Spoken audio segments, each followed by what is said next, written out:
I'm Bob Mayer, and welcome to my survival series. This one is on how to prepare for and survive a wildfire. Wildfires are getting more and more prevalent. A lot of that's due to drought, temperatures rising, incursions into nature. There's a lot of different reasons, but they are very, very dangerous. They kill over 340,000 people worldwide each year. What is a wildfire? A wildfire is an unplanned, unwanted fire. They can be caused naturally by lightning. A lot of them, though, get caused man-made. They have human causes to them. Campfires, cigarettes, broken power lines, outdoor burning that gets out of control, or even arson. Where's the threat the greatest? It varies. We had a terrible wildfire here in Tennessee, up near Gatlinburg. One big thing to watch out for is when there's a drought, when things get really, really dry. I always check the stream levels up in the Smokies to see how high they are, how low they've gotten. High winds fuel wildfires. This is from 1992 to 2015. You can get more current information. I'll show you that shortly. But as you can see, it's all over the country. And it's changing as the climate changes. Know what your local wildfire alert system is. Usually they contact all cell phones in a certain area. If there's a threat of wildfire, there's a web page. You can hit that QR code. That'll take you there. Or at the end, I'll show you links to all my apps, all the apps, web pages, gear, everything I talk about. This is an example of just a shot from when you go to that website and what it looks like. But the impact of wildfires, they kill. That's a given. They're terrible for nature. Australia just saw a couple of years ago horrible wildfires that killed millions and millions of animals. They destroy buildings and structures. They destroy a long way from the actual fire. There's a heat wave in front of it, and embers get blown by the wind. In Boulder, the reason that wildfire was so bad, we used to live there, right there on the south side of Boulder. The fire went across just past where we lived. Was everything is so dry out there because you're at a mile-high altitude, and the sun is so powerful. Smoke can kill and cause health issues. Right now, today, New York City's air is unhealthy from wildfires in Canada. People there are pretty shocked about what they're experiencing. Even here in Tennessee, our sky is overcast from that, and we're over 100 on the index, which means it's unhealthy to be outside. And if you've ever seen land where wildfire has burned through and taken out the trees, it's pretty horrible looking. And it increases the possibility of floods and landslides later on. That's something to be very aware of, especially in heavy rains. Fast-moving wildfire has a wall of heat in front of it. You can't see it, but you can feel it. And it can spontaneously combust flammable material. Okay? And it makes its own wind. Huge wildfires become their own storm. How to prepare your home. A lot of this is basic information, but you'd be surprised if people don't do this. Keep your roof and gutter free of leaves. Store firewood. They're at least 30 feet away from this structure. Don't set up your own fireplace on the outside of your house. Outdoor furniture should be made of non-combustible material. Clear the area of your house of combustible material. Leaves, bark, pine needles, underbrush. All of it out to at least 100 feet. If you're building in a wildfire area, choose your construction materials carefully. If you're buying in a wildfire area, check out what the house is made of. Know your evacuation routes. Have you driven your evacuation routes? Remember, the smoke's going to be obscuring everything. It's going to be people panicking. If you need to share a ride, make sure preparations now. Public transportation is going to be disrupted. If you're going to help other people, make a plan how you're going to pick them up.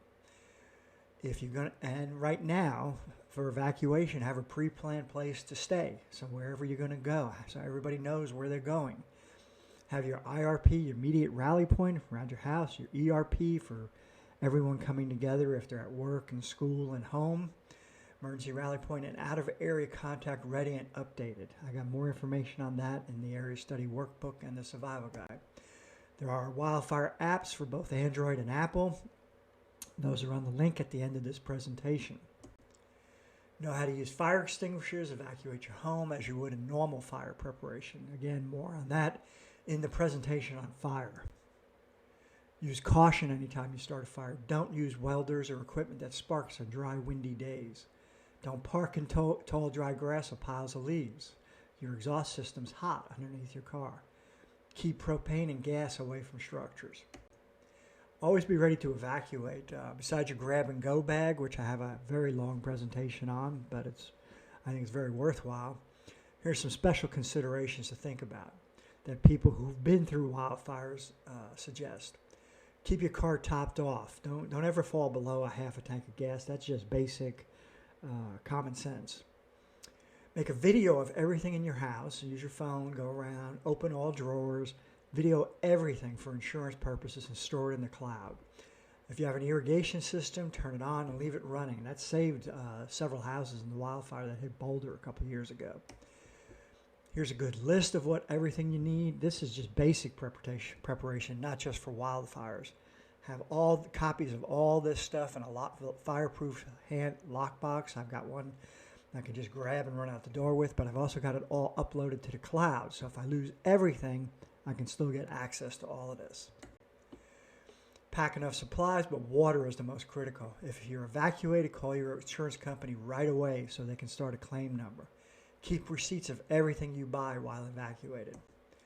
Key things to pack: driver's license, photo ID, passport, social security card, bank and credit cards, health insurance card, roadside assistance card, cash. Cash is always important because power could be out. Extra fuel and water. Water is critical. Key things to have packed and ready to go: your phone charger, the deed for your house, your insurance paperwork, prescriptions, your first aid kit. I have a complete list in the survival guide, but I've got a list on my desk. If we have to evacuate, it's a checklist of every room in the house, what we're going to grab from those rooms if we have the time to grab that stuff. But when you're evacuating with a wildfire, leave as soon as you get notice. Don't stay around thinking you're going to defeat a wildfire with your hose. People are more important than a house, okay? Leave the gates open for firefighters and others. Drive with your headlights on. Turn on any irrigation. If it's smoky, close all the windows and set to recirculate. If you're trapped in your car, park in an area clear of vegetation, a parking lot, gravel area, dirt. Close all the windows and vents. Cover yourself with a blanket and coat and lie on the floor. Your car tires may burst from the heat. If trapped in your house, use the irrigation or a hose or a sprinkler to wet the yard, wet the roof. Turn off all propane and gas. You don't want that running into the house. Close all windows and doors and fireplace flues. Don't forget the fireplace flues. Move fabric furniture away from large windows or glass doors. Turn off everything that circulates air in the house and close all internal doors. Turn on all lights to make sure the house is more visible from the outside for rescuers. Disconnect your automatic garage door opener so you can open them by hand if you have to. If you have a pool, throw your outdoor furniture in it. Fill everything possible with water. Bottom line, wildfires are really, really scary and dangerous. Being prepared can bring you peace of mind, and it could save your life. So if you go to my website, hit that box there, and underneath a Word document. Well, pop up as a Word document. It has links to everything, all the apps, the web pages, all the gear I mentioned. Here are my various survival books. My little black books, which are full of interesting information. Some of it actually life-saving, but some of it just trivia. And this is my bio. And please subscribe to my YouTube channel. And also on my website, sign up for my newsletter. I send it out only once a month, and it always has new free books for you to download. Thank you for listening and watching, and stay safe out there.